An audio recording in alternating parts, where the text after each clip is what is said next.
လျောင်းတောင်တော်ပူဇော်ကြရန်ဖိတ်ခေါ်ပါပြီ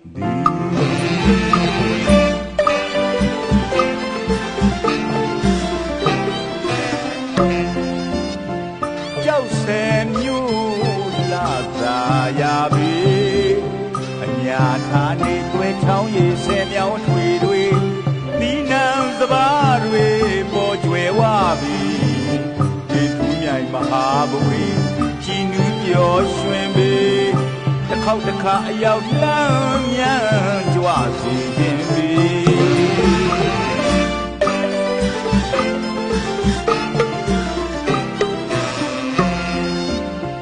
ကြောက်ဆယ်မြို့အလားသာရပြီညာထားနေတွဲချောင်းရည်ဆယ်မြောင်းတွေဒီနံစပါးတွေပေါ်ကျွယ်ဝပြီရှင်ထူးမြိုင်မဟာဘဝီကြည်နူးပျော်ရွှင်ပေတစ်ခေါက်တစ်ခါအယောင်လမ်းမြန်ကြွစေခြင်းပေ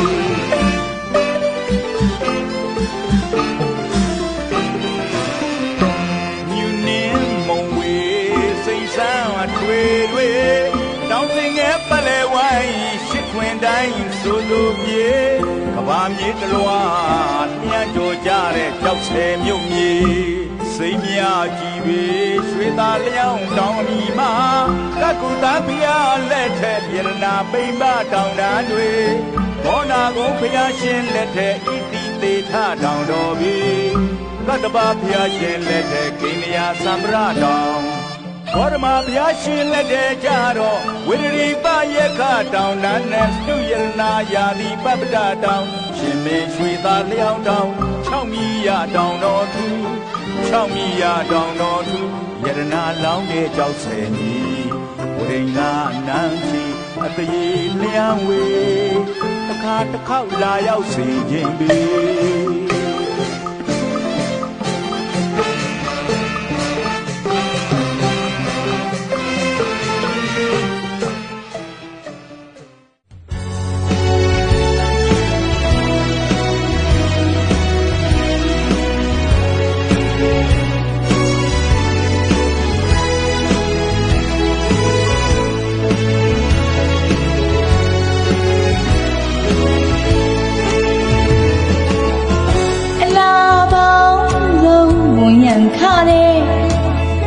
ရွှေစင်မြို့ရဲ့ဌာနေပေါ်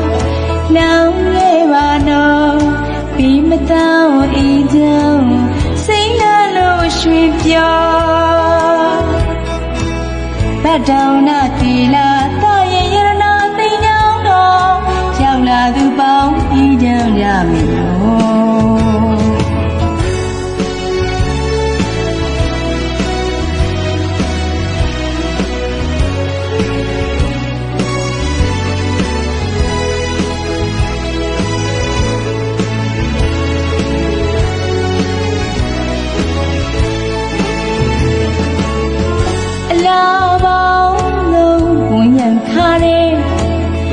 ရွှေစင်မြို့ရဲ့ဌာနေပေါ်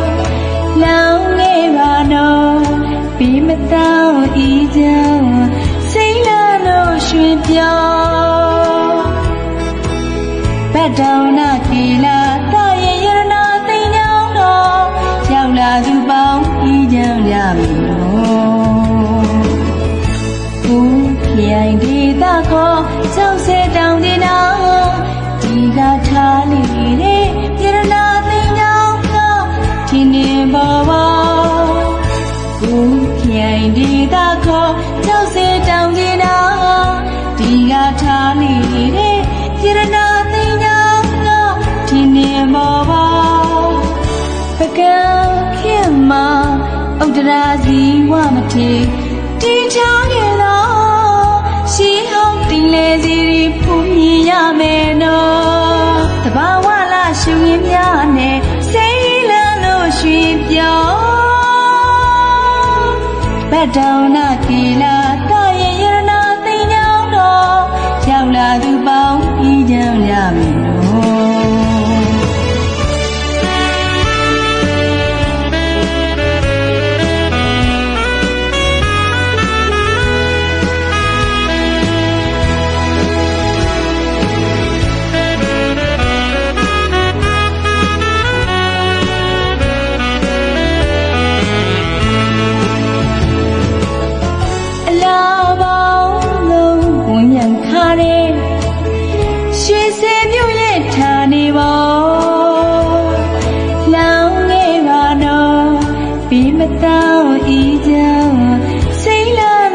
ရွှင်ပြောဘတ်တောင်နာတီလာတာရဲ့ရနာသိညောင်းတော်ရောက်လာသူပေါင်းဤကြောင့်ရပြီလို့ဘုခိုင်ဒေသခေါ်ကြောက်စဲတောင်တင်နာဒီကထားလိတဲ့ရနာသိညောင်းတော်ဒီနေပေါ်ပေါ်ဘုခိုင်ဒေသခေါ်ကြောက်စဲတောင်တင်နာဒီကထားလိတဲ့ရနာသိညောင်းတော်ဒီနေပေါ်ပေါ်ပကံခင်မှာဥဒရာစီဝမထေတီချာရဲ့တော့ရှိဟောင်းတင်လေစီဖူးမြင်ရမယ်နော်တဘာဝလာရှူရင်းများနဲ့စိတ်လန်းလို့ရွှင်ပြောဘတ်တောင်နာတီလာတာရဲ့ရနာသိညောင်းတော့ရောက်လာသူပေါင်းဤကြောင့်ရပြီနော်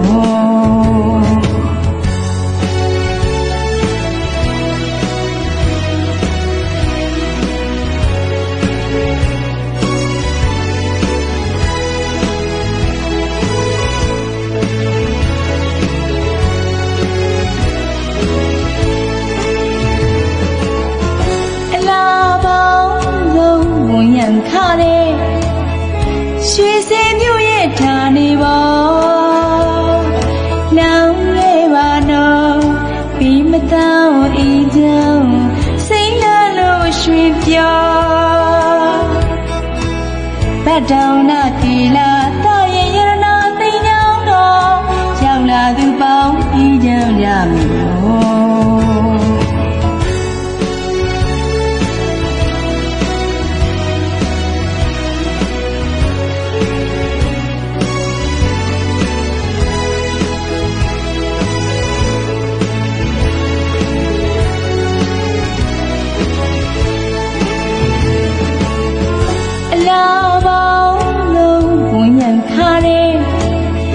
ရွှေစင်မြို့ရဲ့ဌာနေပေါ်လောင်းလေးပါတော့ပြီးမတောင်းဤကြောင့်စိတ်လာလို့ရွှင်ပြောဘတ်တောင်နာတီလာတာရဲ့ရနာသိညောင်းတော့ရောက်လာသူပေါင်းဤကြောင့်ရပြီလို့ဘုခိုင်ဒေသခေါ်ကြောက်စဲတောင်တင်နာဒီကထားလိတဲ့ရနာသိညောင်းတော့ဒီနေပေါ်ပေါ်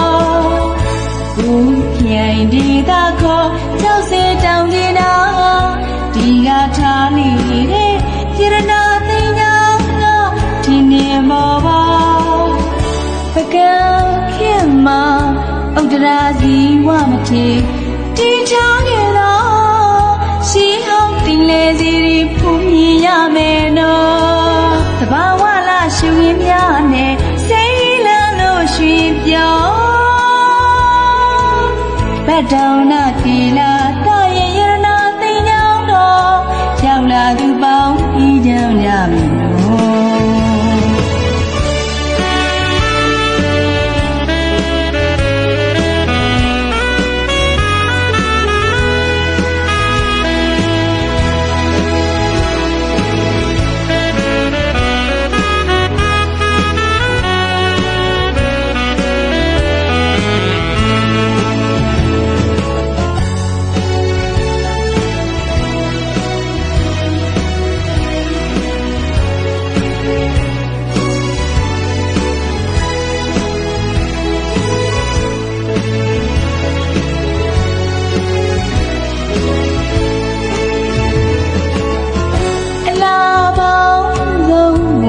ခါတဲ့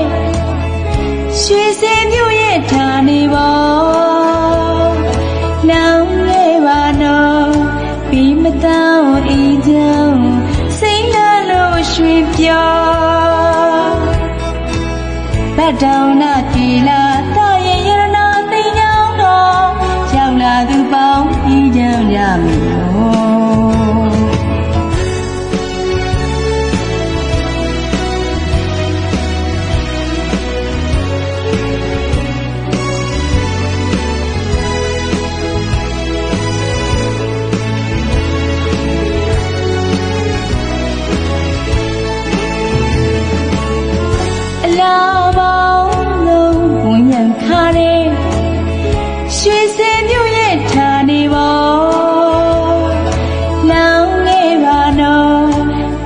တောင်းဤကြောင့်စိတ်လာလို့ရွှင်ပြောင်း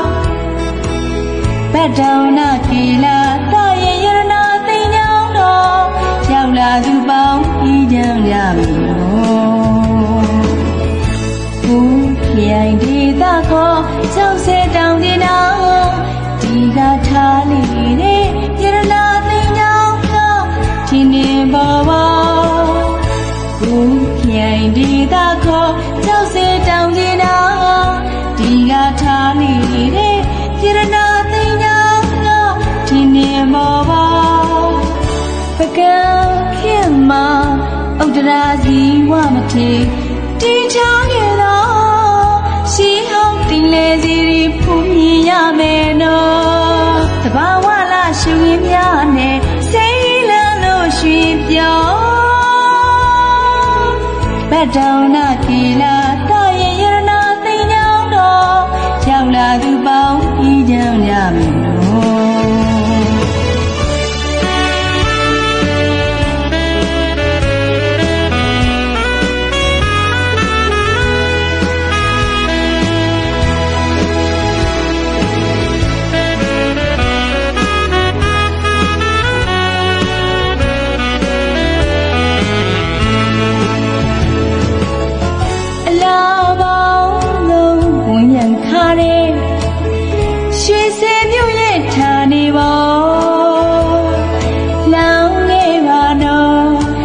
မတောင်းဤကြောင့်စိတ်လာလို့ရွှင်ပြောင်း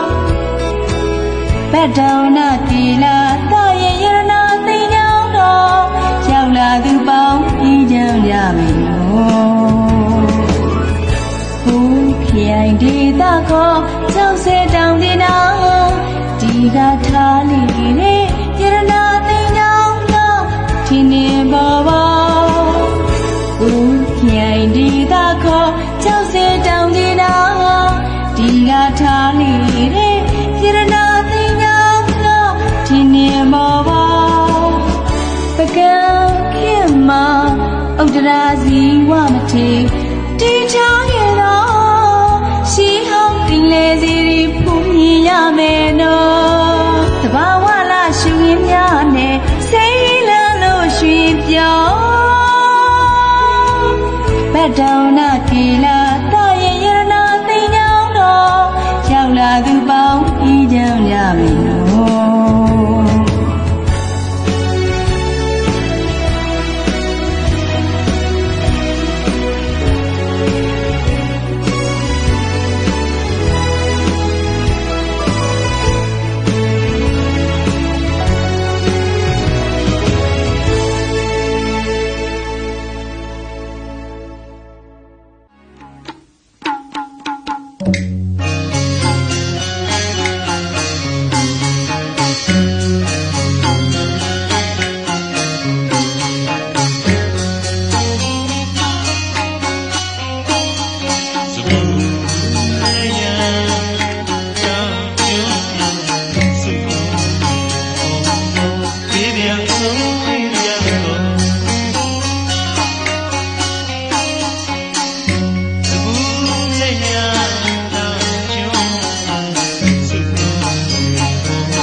မလ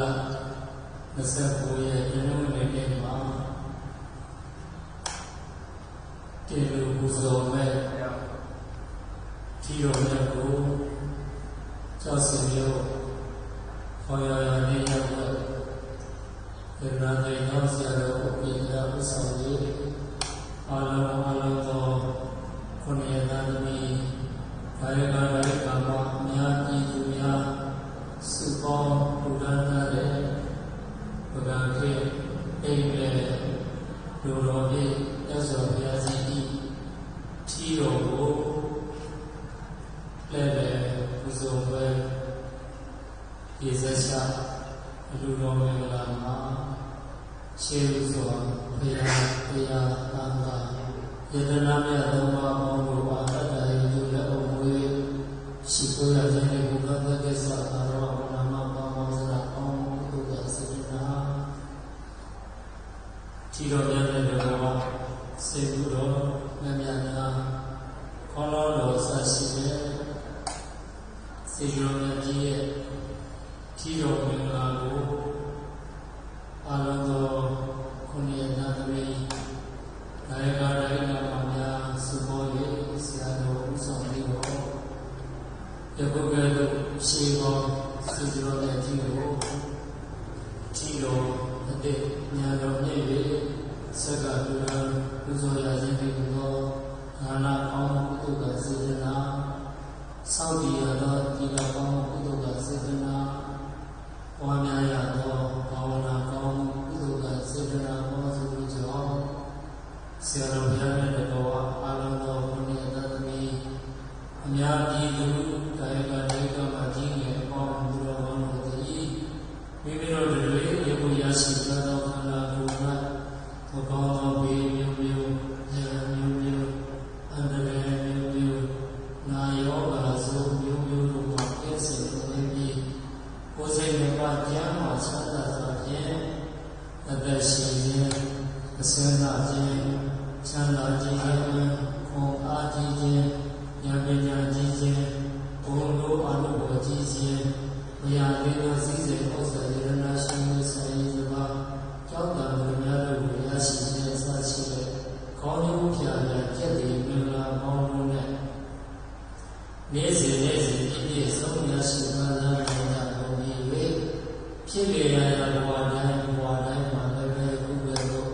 မြတ်စွာဘုရားရဲ့သာသနာတော်မြတ်ကြီးနဲ့တွေ့ပြီးတော့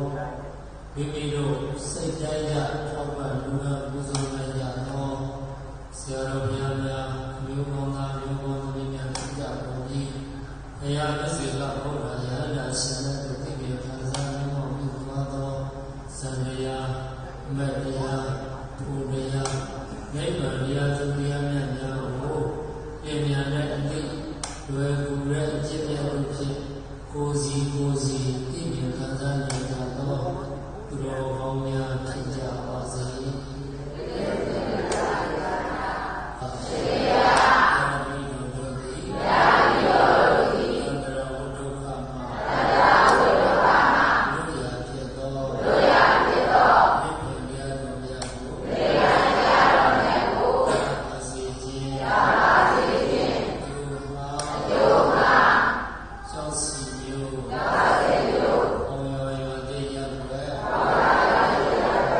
ယတနာ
ဆုံးရင်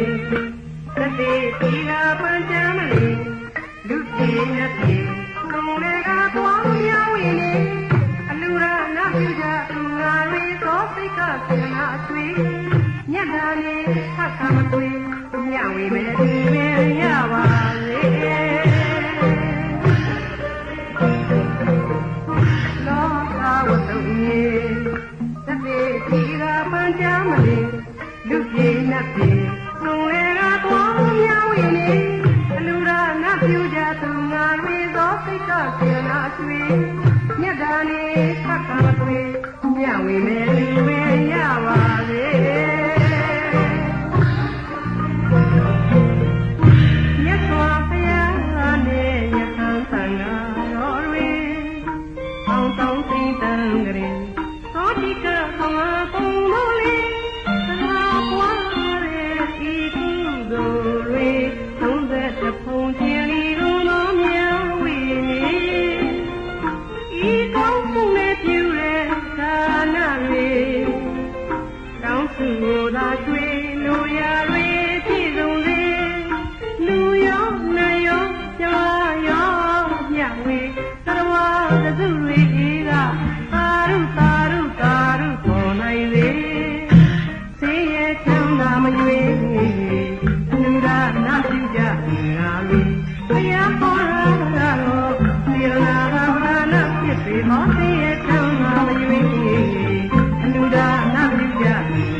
အ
ជីတော်မြတ်တဝါ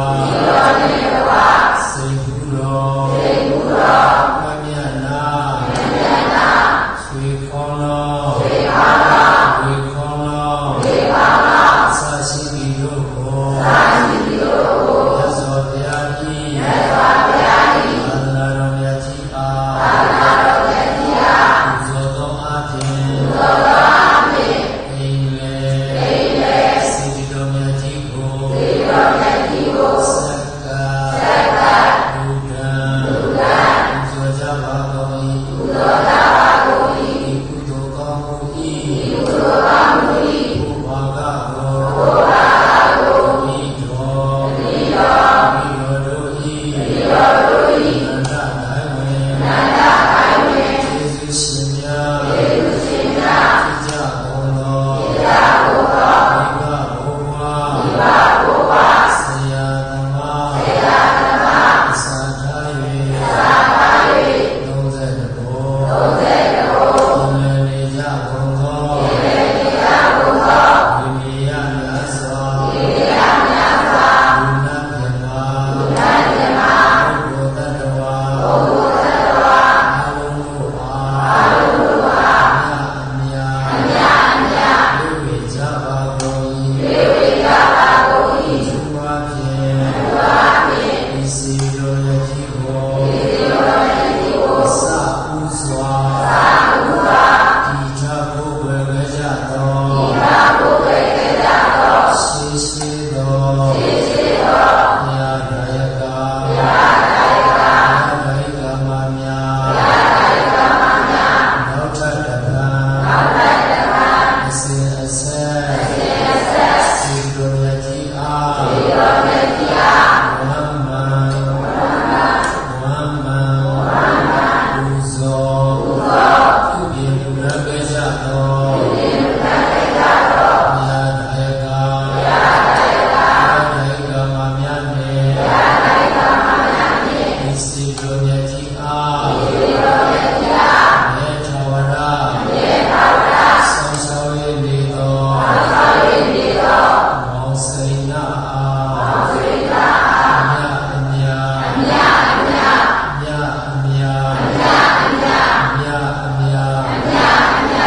ဝေကြပါကုန်၏လူစီကိုငါရ၍စိတ်ကြံချမ်းသာကြ၏ဖြစ်ကြပါစေသောအာလုံး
မြေတစ်သေးဒီကပန်းချမ်းမလေးလူပြေနဲ့ပြေသုံးလေကသွားရဝင်နေအလူရနာပြူကြသူငါရီသောစိတ်ကတင်နာတွေ့မြတ်တာနေထပ်ခမတွေ့ညဝေမဲ့ပြေရပါစေသောသာဝတ္တုမြေတစ်သေးဒီကပန်းချမ်းမလေးလူပြေနဲ့ပြေသုံးလေကသွားရဝင်နေအလူရနာပြူကြသူငါရီသောစိတ်ကတင်နာတွေ့မြတ်တာနေထပ်ခမတွေ့ညဝေမဲ့ပြေရပါစေမြတ်စွာဘုရားနဲ့ယဟန်တန်ဃာတော်တွေပေါင်းပေါင်းသိမ့်တန်ကြည်သောတိကသမာပုန်တို့လေးသရာပွားရဲ့ဤကုသိုလ်တွေသုံးသက်ဖုန်တင်လီကုန်တော်မြတ်ဝိနေဤကောင်းမှုနဲ့ပြုတဲ့ဒါနတွေတောင်းစုသာတွေ့လိုရာတွေပြည့်စုံစေလူရောနာရောမြမရောမြတ်ဝေသရဝရစုတွေကသာရုသာရုသာရုပေါ်နိုင်စေသိရဲ့ချမ်းသာမရွေးလူနာနာမှုကြငါတွေဘုရားဟောတာကတော့ဒီရနာသာဝရဏဖြစ်ပြီးသိရဲ့ချမ်းသာမရွေးလူနာနာမှုကြငါတွေဘုရားဟောတာကတော့ဒီရနာသာဝရဏဖြစ်ပြီးငွေတစ်ပြေးတွေရွေးတစ်ပြေးတွေယခုဘဝမှာသာ၍ဝတ်သက်တိုင်းဖြစ်မဲ့ဒီကံလေးအပြင်းမြင်တွေသိမကုန်ဘူးမခံဘလုံးမချွေကြပါလို့ဝိလန်းတော်မူနိုင်ကြပါစေ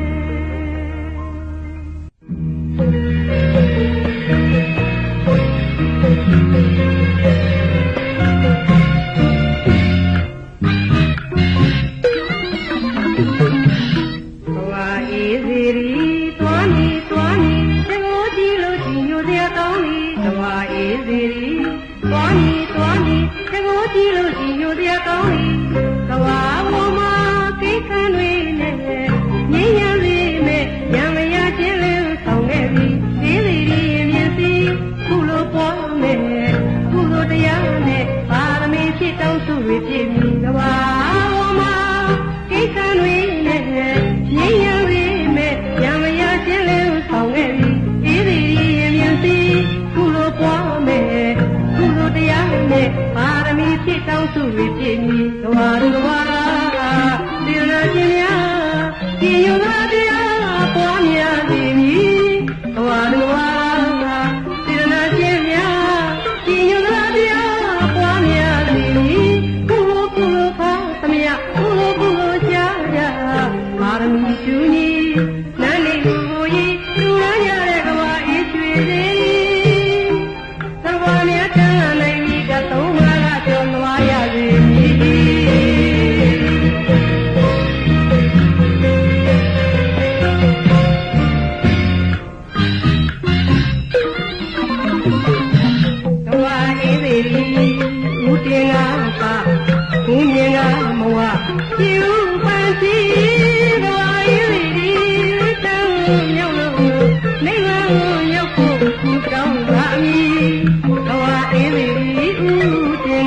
ရှင်များဒီညနာပြ